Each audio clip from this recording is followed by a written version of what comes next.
位小朋友，又到咗星期六啦！小朋友，你哋見到啲乜嘢呢？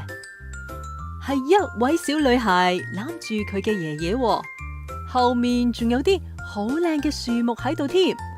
究竟係啲乜嘢樹嚟嘅呢？哦，原來呢本書叫做《爺爺和橡樹教會我的事》。呢本書嘅作者係路弗雷澤，繪畫係帕迪唐納利，翻譯係賴潔穎。呢啲係橡樹嚟噶。你哋話橡樹會教識人啲乜嘢事啊？你又想唔想知道呢？不如我哋一齊跟住佢哋去睇下咯。柴火隱隱約約嘅燃燒聲伴隨住煙香喺空中飄散住，穿過黎明中嘅微光同埋早晨嘅薄霧，圍繞喺屋檐旁，緩緩咁飄向一個小女孩。喺春意盎然嘅天空下，艾娃靜靜咁企喺一扇顏色斑駁嘅圍欄旁，等待住。喺佢嘅身後，喺薄霧中咔嗒一聲開門啦。一個熟悉嘅身影走到佢身邊，一雙手輕輕咁放喺艾娃嘅頭頂上，溫柔且溫暖。係爺爺啊！係爺爺企喺佢嘅身旁。艾娃同爺爺好有默契咁俾咗對方一個擁抱。呢個係只有佢哋先會有嘅最好嘅擁抱方式。我要喺度永遠咁陪住你，同你一齊，爺爺。艾娃好肯定咁點一點頭，咁樣講。爺爺微笑咁樣講，但係你一直留喺呢度，就會錯過山上遠庭嘅小路上所有嘅一切美好事物噶啦。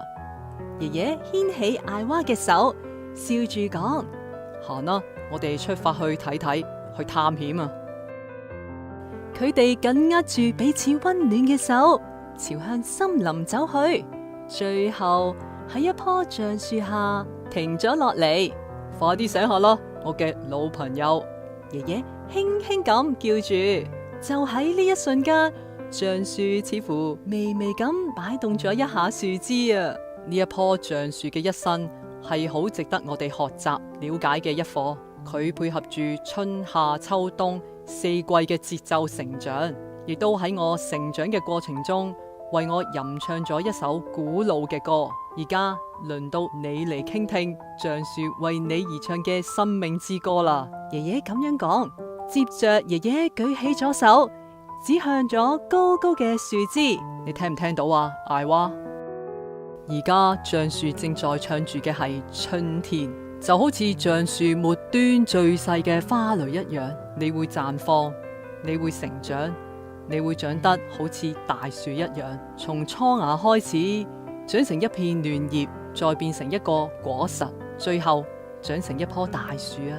你有無限嘅可能，小艾娃，我好期待見到咁樣嘅你。跟住爺爺一把將艾娃抱起，佢哋喺春暖花開嘅叢林小路間散步，一路上布滿住雪花蓮，春風拂過鈴鐺狀嘅花朵們，暖陽照射喺純白嘅花瓣上，一路伴隨住爺爺同埋艾娃。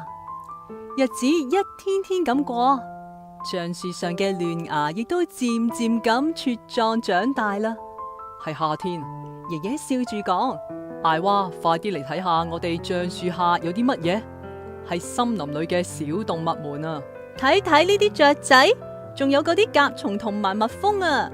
艾娃開心咁大叫住，希望我都好似我哋嘅橡樹一樣，有咁多好朋友。爺爺將一根嫩枝拉到艾娃眼前，樹枝上正好有一隻微微抖動住翅膀嘅蝴蝶啊！隨住我哋嘅橡樹逐漸茁壯，嫩枝會變成堅固嘅硬枝，長成替鳥兒同埋蜜蜂們遮風擋雨嘅家。如果你都好似橡樹一樣咁善良、溫柔且堅強，你都可以交到好多好朋友。我好期待見到咁樣嘅你啊！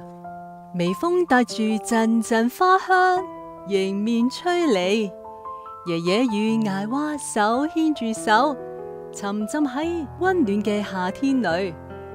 佢哋躺在野餐墊上，享受住酸甜嘅果醬，聆聽住蜜蜂喺黃金嘅陽光下發出嘅嗡嗡聲響。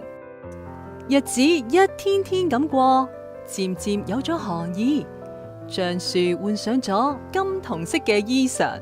係秋天，爺爺講：艾娃，快啲嚟睇下橡樹嘅葉，所有金黃色嘅枝葉都喺風中翩翩起舞啊！哦，我唔要啊！艾娃對住橡樹大叫：我唔想同我最愛嘅綠橡樹講再見啊！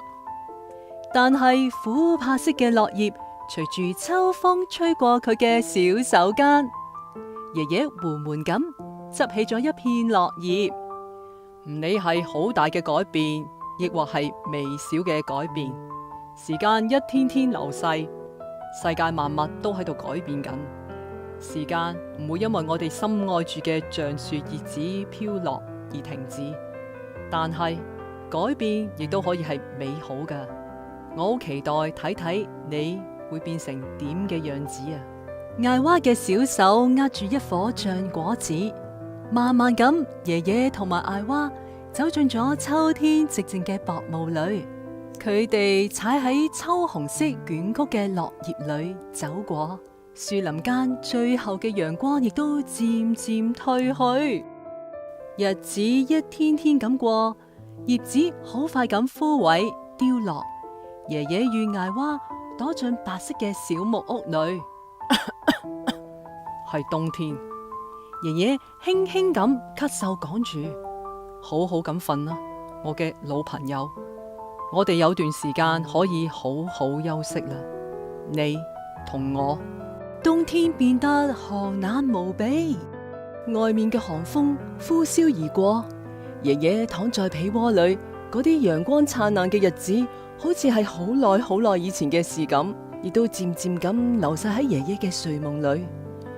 艾娃帶住佢嘅小熊娃娃喺房間裏，聽到小屋裏充滿各種緊張嘅腳步聲同埋吵雜聲。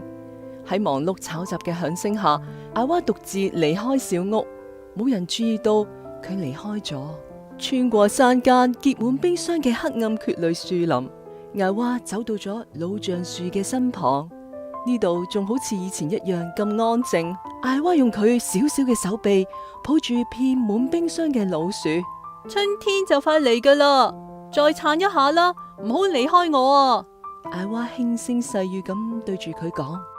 艾娃輕吻咗橡樹，留低咗佢嘅小熊娃娃喺黑暗中陪住老樹。